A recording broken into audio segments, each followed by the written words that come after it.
El nivel de surrealismo de la causa contra Begoña Gómez crece por momentos. Los últimos episodios, la citación a declarar a Pedro Sánchez citando artículos que no existen o creer en una carta enviada por un falangista condenado por abuso sexual a menores para citar a un falso profesor de esquí. Podríamos hablar del caso Juez Peinado en lugar del caso Begoña Gómez, ya que en 100 días de investigación no ha encontrado una sola evidencia del tráfico de influencia y de la corrupción en los negocios que buscan. El caso empezó con la denuncia de Manos Limpias, a la que se sumaron Hazte Oír, Vox y Justitia Europa y un abogado contra la demagogia, muchos de ellos participantes en cacerías judiciales absurdas contra otros partidos políticos, pero donde el PSOE fue cómplice.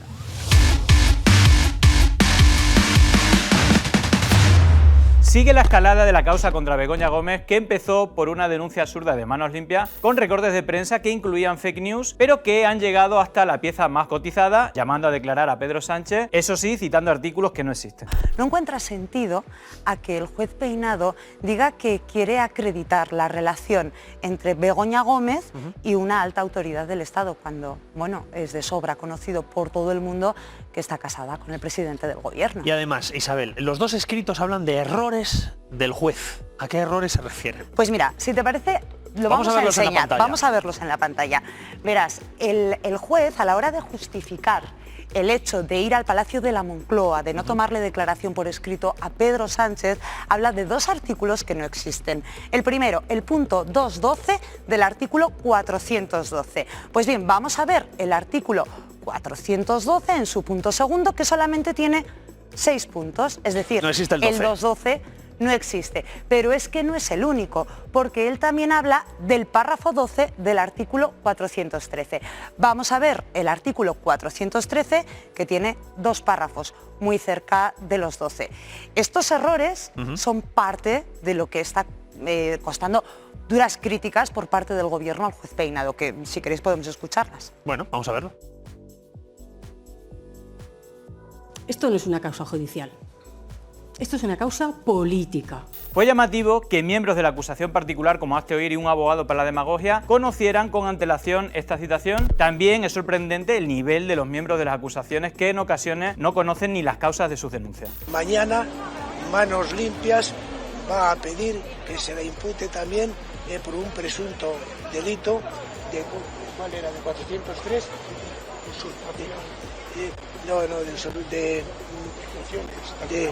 De usurpación de técnico en un contrato que no tiene la habilitación, porque se exige la habilitación de técnico en ingeniería informática. Entonces, pues ella ha firmado un pliego en una plataforma. En connivencia con el Partido Popular, este absurdo judicial le vale para alimentar sus argumentarios, para hacer un espejo de sus escándalos judiciales, como ya hicieron con el entorno de Ayuso y ahora con la declaración judicial de Pedro Sánchez. Así Feijóo decía la vergüenza para la imagen de España que es ver a su presidente yendo a declarar. Vaya imagen de país la de un presidente entrando en un juzgado.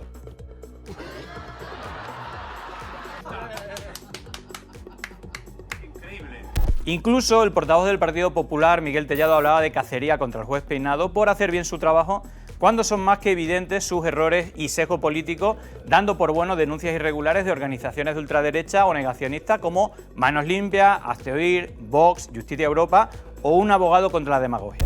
Bueno, yo creo que hay una persona en nuestro país que está siendo víctima de una persecución política despiadada, y es el juez que está investigando a la mujer del presidente del gobierno. El Gobierno, el Partido Socialista, con la connivencia de sus socios, está iniciando una cacería contra un juez que está haciendo su trabajo. Y eso me parece francamente lamentable, francamente despreciable. Durante 100 días, el juez Carlos Peinado ha investigado a la mujer de Pedro Sánchez sin encontrar una sola evidencia de sus supuestos delitos, ignorando los informes de la AUCO y aceptando rumores sin pesquisas como la de un conocido falangista. El juez Peinado llamó a declarar a Félix Jordán de Urríes por ser el supuesto monitor de esquí de Begoña, que le presentó a Barrabés, cosa que niega el protagonista tras hacer caso al falangista Ramiro Grau, que fuera condenado a 2 años de cárcel por pagar a una menor para que le masturbasen. La de tuerca en el caso Begoña Gómez surge a raíz de una carta que recibe el juez Peinado de parte de Ramiro Grau. Hola, buenos días. Un abogado ligado a la extrema derecha, en cuyo escrito, lleno de conjeturas, conecta a Félix Jordán de Urríes, actual director de la Fundación Deporte Joven, con el entorno del empresario Carlos Barrabés. Según dice, fruto de esa relación, habría conocido a su vez a Begoña Gómez. Gómez para fraguar lo que denomina una amistad interesada. Exponiendo los hechos y aportando muchísima documentación. Grau, que se autodefine como un ciudadano comprometido, cierra esa carta con esta llamativa despedida, pero la realidad es que él fue condenado en 2013 por el Tribunal Supremo por corrupción de menores. Pagó 20 euros a una menor de 15 años a cambio de que le masturbase, algo que ya había intentado en otras ocasiones y que, como hay figura, fue para intentar satisfacer sus impulsos sexuales. Pues bueno, que podían hacer lo que les diera la gana. Este escrito de Ramiro Grau ha sido la excusa que el juez Peinado ha utilizado para llamar a declarar a Jordán de Urríes el próximo 29 de julio. Algunos medios apuntan a que es el monitor de esquí de Sánchez y su familia, algo que ha negado en numerosas ocasiones. El deporte es una herramienta de transformación,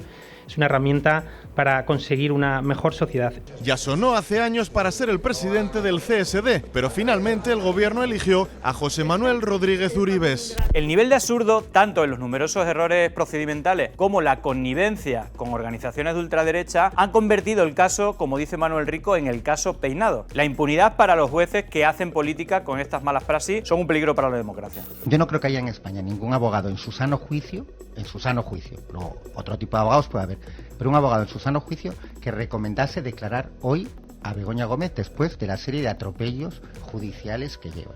Porque realmente desde el punto de vista jurídico, el ético lo hemos comentado, desde el punto de vista jurídico de momento no existe un caso Begoña Gómez, existe un caso Peinado. Existe un caso Peinado porque es prácticamente... Peinado el juez que está instruyendo la causa. Efectivamente, con Juan Carlos Peinado. Ese es el caso que existe jurídicamente. ¿Por qué? Abrió la causa con recortes de periódico en contra de la jurisprudencia del Supremo. Declaró la causa secreta y luego su propio juzgado filtró que existía la causa, por lo tanto, incumpliendo lo que acaba de declarar. Efectivamente, no ha hecho caso a 2 informes de la UCO, pero eso es lo menos relevante. Filtró en plena campaña electoral la fecha de la citación de las europeas, la fecha de la citación de Begoña Gómez, con un afán que por lo tanto solo puede ser de alguien que se comporta como un actor político y no jurídico. El Tribunal Superior de Justicia de Madrid le ordenó delimitar la audiencia,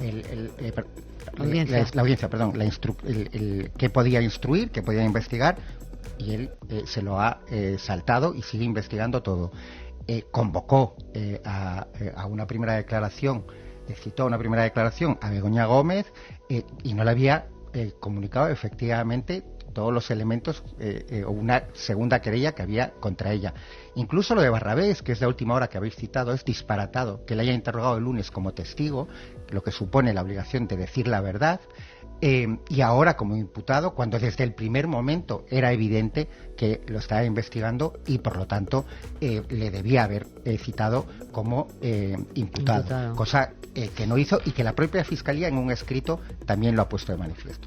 Entonces, ante el caso Peinado hay 2 opciones: o estamos ante el juez más inútil e incompetente de Europa, que es posible, porque uno tiene que ser, en Europa hay decenas de miles de jueces, pero uno tiene que ser el más inútil e incompetente, y puede ser que nos haya tocado a nosotros, estadísticamente eso es posible, o está prevaricando. Varias personas de alta relevancia en el mundo judicial han hablado del nivel de irregularidades pocas veces vistas antes.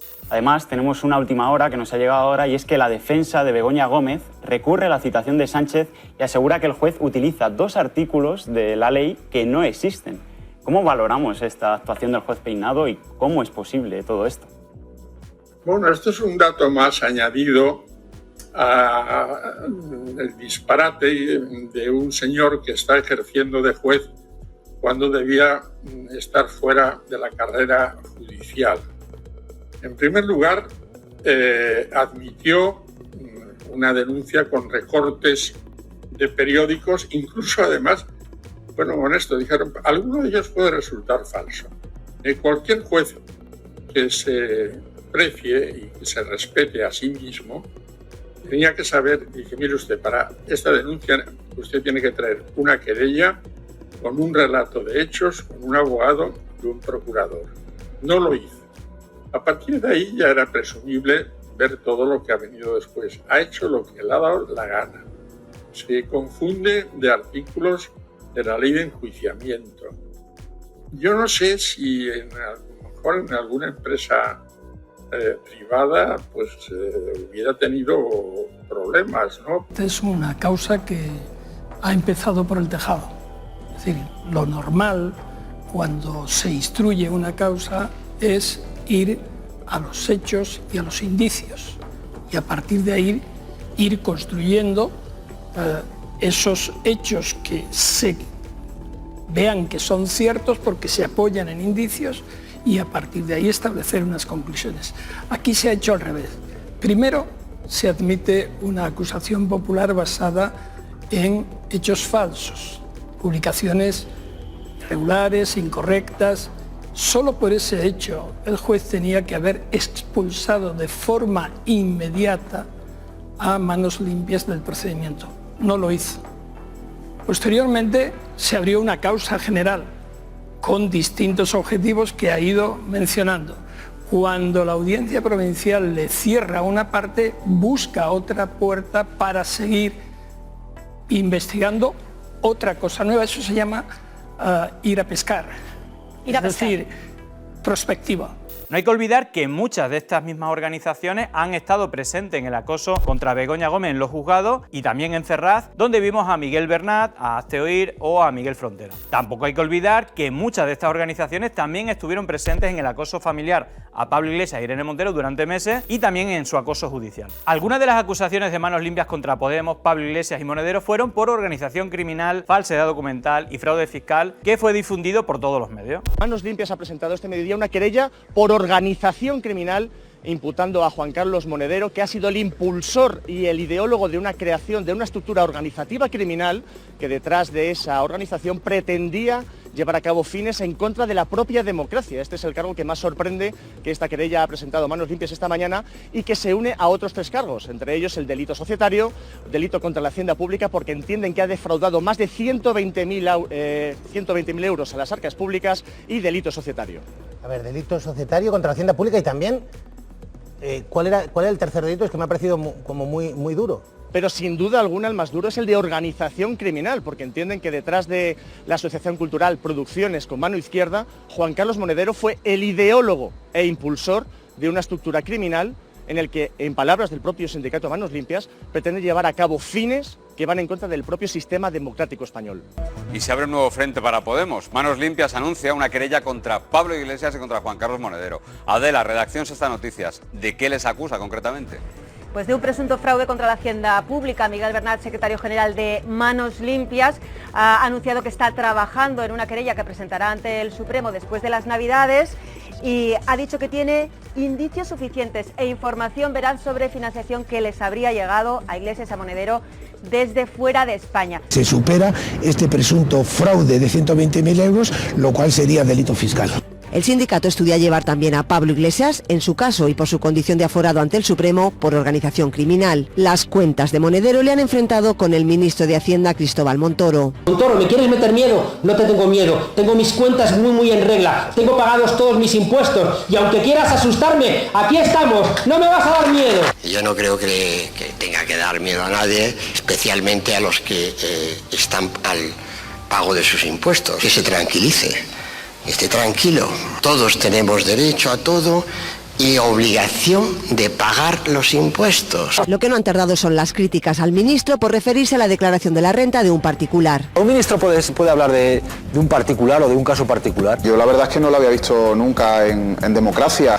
De la duquesa de Alba no se decía nada, de la infanta tampoco, de las grandes fortunas que defraudan en este país no solo no se dice nada en público, que puede tener mayor o menor gravedad, es que no se les investiga. Manos Limpias yo creo que es una fuente poco fiable a la hora de hacer valoraciones. Pero si se confirmase, si la universidad lo confirmase, estamos llamando ahora mismo a la universidad, no tenemos todavía respuesta, pero si se confirmase ese expediente sancionador muy grave... Creo, Antonio, que es imposible que se confirme un expediente sancionador. En todo caso, lo que se podría confirmar es una apertura de expediente. Eso quiere decir que preguntan a todas las partes, porque si no, eso se tendría que saber ya, que hay una resolución por parte de la universidad. Creo que no se trata de eso, insisto, cuando tengamos toda la información la valoraremos, pero lo que da la impresión, Antonio, es que de nuevo Manos Limpias utiliza palabras muy grandes y vamos a ver en qué queda todo esto. Cuando tengamos la información, en cualquier caso, la valoraremos, Antonio. Aunque todas estas acusaciones judiciales luego quedarán en absolutamente nada, Pero este es el principal objetivo del lawfare, darle argumentos a medios y políticos para derrocar a sus rivales. De hecho, el PSOE colaboró de lleno en estas denuncias de Manos Limpias, llegando incluso a llamar a Monedero el Bárcenas de Podemos. Bueno, y lo que se ha puesto de manifiesto es que el señor Monedero mintió, que defraudó a Hacienda, y ahora lo que tenemos que saber es qué hizo con ese dinero que trajo de Venezuela. ¿Para qué sirvió? Si ese dinero de Venezuela sirvió para financiar a su organización, a Podemos. Por lo tanto, lo que nos tiene que aclarar en estos momentos el señor Monedero es si la financiación proveniente de Venezuela ha servido para pagar actos políticos, para pagar actos electorales de Podemos. Podría llegarse a la conclusión de que el señor Monedero podría ser el Bárcenas de Podemos. Bárcenas traía el dinero de Suiza para financiar al Partido Popular y el señor Monedero parece que trae el dinero de Venezuela y podría estar financiando a Podemos. Por lo tanto, lo que nos tiene que decir el señor Monedero es qué hacía con ese dinero que no pagó Hacienda, si financió actos políticos y electorales del señor Iglesias, y ahora se entiende por qué el señor Iglesias defiende tanto al señor Monedero, porque el señor Monedero podría ser el Bárcenas de Podemos. Hay que recordar que casi la totalidad de los diputados de Podemos fueron espiados ilegalmente por la Policía Patriótica del Partido Popular tras órdenes del Ministerio de Interior, tras lo cual no encontraron absolutamente nada y tuvieron que ir por la vía de los montajes policiales, extorsionando a venezolanos perseguidos para que creasen noticias falsas contra Podemos a cambio de protección y documentación para vivir en España. Estos montajes también tuvieron una pata judicial que nunca terminó con éxito, pero principalmente sirvió para atacar a Podemos por la vía política, por todos sus rivales políticos, también por el PSOE y por Pedro Sánchez. De verdad, espero y deseo que el dinero de los dirigentes de Podemos que han cobrado de Venezuela no sea una hipoteca, porque la libertad y la democracia no tienen precio. También es fundamental la pata mediática. De hecho, uno de los principales actores de la difusión de estos montajes policiales junto a Eduardo Inda está su amigo Ferreras, al cual Pedro Sánchez le concedió la entrevista para hablar del fango mediático y judicial que están sufriendo. Incluso Ione Belarra fue advertida por la presidenta del Congreso por mencionar al periodista cómplice de Inda y Villarejo para difundir las mentiras de los montajes policiales contra Podemos. Usted también la cuestión mediática, pero usted ha venido hoy aquí a señalar lo que yo llamaría a los sicarios mediáticos. Ha venido usted aquí a señalar a los panfletos de ultraderecha. De manera velada usted se refería de alguna manera a Vito Quiles, a Inda, a lo que son, digamos, la primera línea de ataque de la ultraderecha contra la democracia. Y sin embargo, creo que usted obvia de manera deliberada el principal problema que tiene el poder mediático en España. Y el verdadero problema del poder mediático en España no son solo los sicarios de poca monta que extienden bulos. El problema son los dueños de los grandes medios de comunicación. Son aquellas presentadoras, presentadores de grandes programas de televisión que tienen alianzas muy profundas con el poder económico y con el poder político para hacer que solo pase en España lo que ellos quieren que pase. Así es imposible, señor Sánchez, que haya regeneración democrática en España.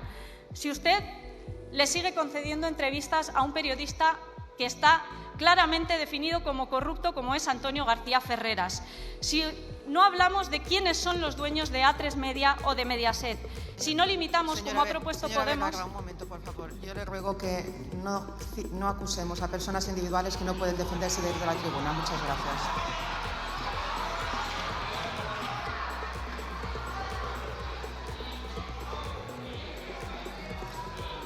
Con todo el respeto, presidenta, y se lo tengo, creo que en ningún lugar del reglamento pone que no se pueden citar periodistas corruptos en esta tribuna. Creo que estoy en el ejercicio legítimo de mi trabajo como diputada, que es decir la verdad que están esperando los ciudadanos y las ciudadanas.